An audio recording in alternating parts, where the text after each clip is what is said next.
Andrew Kehoe.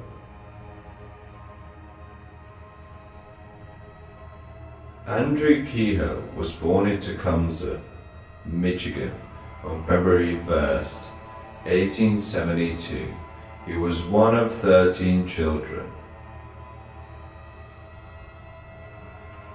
Kehoe's birth mother died when he was younger, and soon after that, his father remarried.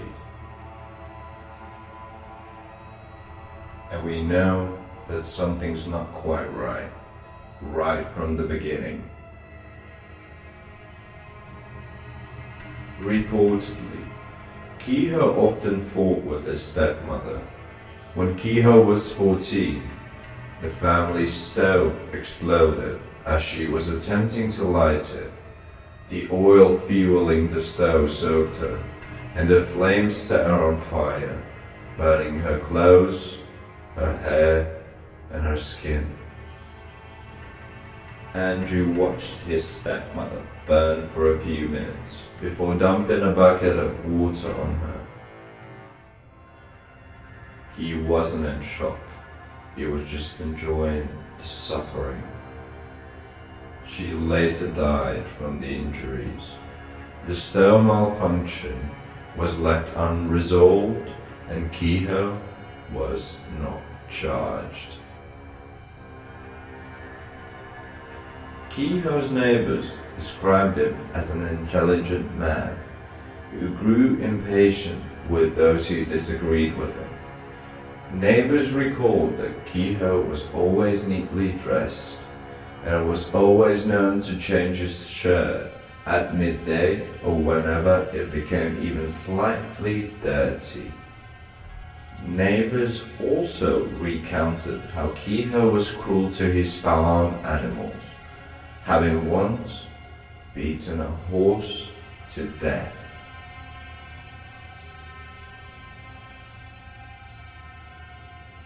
Purchase and the planting of the bones.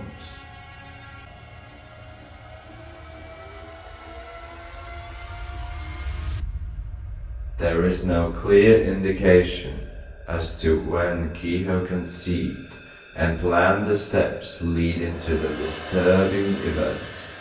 A subsequent investigation concluded that, based upon the activity at the school and the purchases of the explosives, his plan had likely been underway for at least a year. In the winter of 1926, the board asked Kehoe to perform maintenance inside the school building. Regarded by most as a talented handyman, he was known to be familiar with electrical equipment. As a board member appointed to conduct repairs, he had free access to the building, and his presence was never questioned.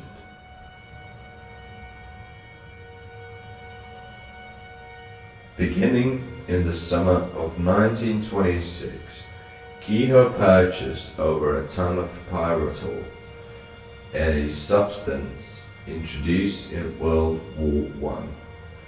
Farmers during the era used the substance for excavation. In November 1926, Kehoe drove to Lansing and purchased 2 boxes of dynamite at a sporting goods store.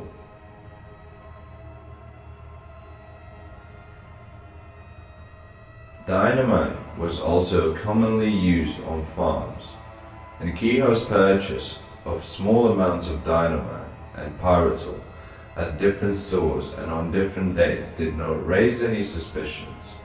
Neighbors reported hearing explosions set off on the farm, as well as recalling conversations where Kehoe explained he was using dynamite for tree stump removal.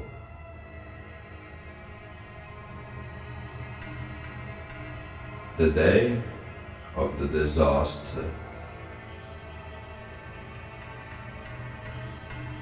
There were a few warning signs prior to the event.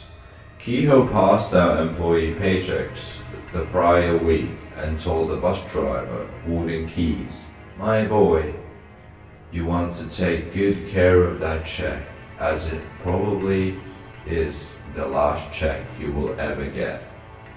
And another teacher, Bernie Sterling, telephoned Kehoe 2 days before the blast and asked to use his grove for a class picnic. Kehoe told her that if she wanted a picnic, she would better have it at once.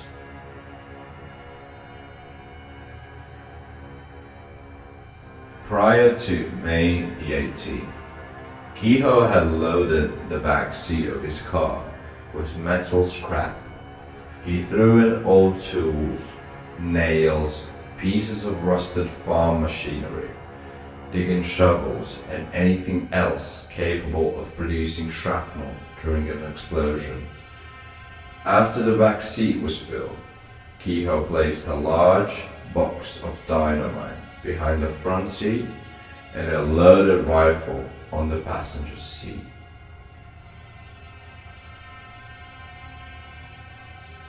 Kehoe had completely wired the farm, and inside every building he inserted homemade pyrolytic firebombs. Farm animals were found tied up in their enclosures, apparently to ensure their deaths in the explosion fire. At approximately 8:45 in the morning, Kehoe detonated the firebombs. The neighbors noticed the fire, and volunteer fire departments from all over the area began rushing to the scene. At 9:45 a.m., an explosion was heard from the school building. Rescuers heading to the scene of the Kehoe fire turned back and headed toward the school. Parents within the village community also began rushing to the school. First grade teacher Bernie Sterling recounted the explosion to a reporter as being like a terrible earthquake. It seemed as though the floor went up several feet, she said. After the first shock, I thought for a moment I was blind. When it came, the air seemed to be full of children and flying desks and books. Children were tossed high in the air. Some were catapulted out of the building. The north wing of the school had collapsed. Parts of the walls had crumbled, and the edge of the roof had hurled into the ground. Monty Ellsworth, a neighbor of the Kehoes, recounted, "There was a pile of children of about 5 or 6 under the roof, and some of them had arms sticking out, some legs, and some just their heads sticking out. They were unrecognizable because they were covered with dust, plaster, and blood. There were not enough of us to move the roof." Ellsworth volunteered to drive back to his farm and obtain the heavy rope from his slaughterhouse needed to pull the structure of the children's bodies. On the way back to his farm, Ellsworth reported seeing Kehoe in his car heading in the opposite direction toward the school. He grinned and waved his hand. "When he grinned, I could see both rows of his teeth," said Ellsworth.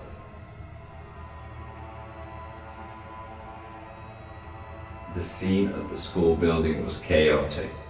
One witness, Robert Gates, recounted how mother after mother came running into the schoolyard and demanded information about her child, and on seeing the lifeless form lying on the lawn, broke into crying.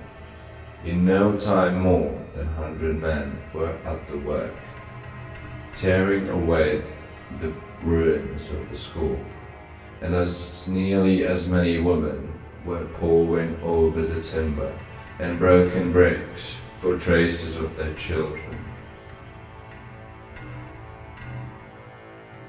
About a half an hour after the explosion, Kehoe drove up to the school and saw Superintendent Hugh. Kehoe summoned the superintendent over to this vehicle.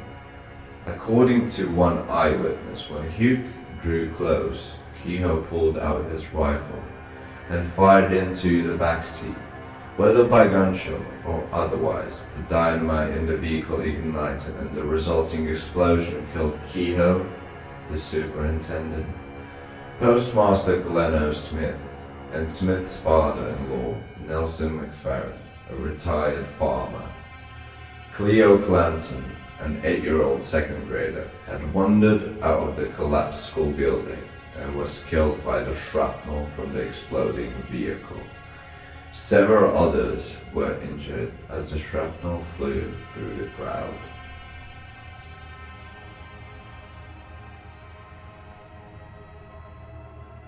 Aftermath. Over the next few days, there were multiple funerals, with the most 18 in one day, held on Saturday, May the 22nd. After more than a week of testimony, the jury exonerated the school board and its employees. In its verdict, the jury concealed that Kehoe conducted himself sanely and so concealed his operations that there was no cause to suspicion of any of his actions. And we further find that the school board and Frank Smith, janitor of the school building, were not informed while being on their duties and were not guilty of not discovering Kehoe's plan. The first mad bomber in US soil on May 18, 1927, Andrew blew up a school in Michigan, killing 45 people, 37 of them children. After detonating explosives he planted under the school, Manning Bomber, as we call Andrew Kehoe, a school board member and treasurer and farmer, blew up his pickup truck, killing himself and a Bach school superintendent and an innocent child. Criminals are made, they're not born. Thank you for watching and listening. If you enjoyed this video, don't forget to smash that like button down below. But if you really enjoyed it and you can't wait for the next mystery crime videos, then press the subscribe button for more content released weekly.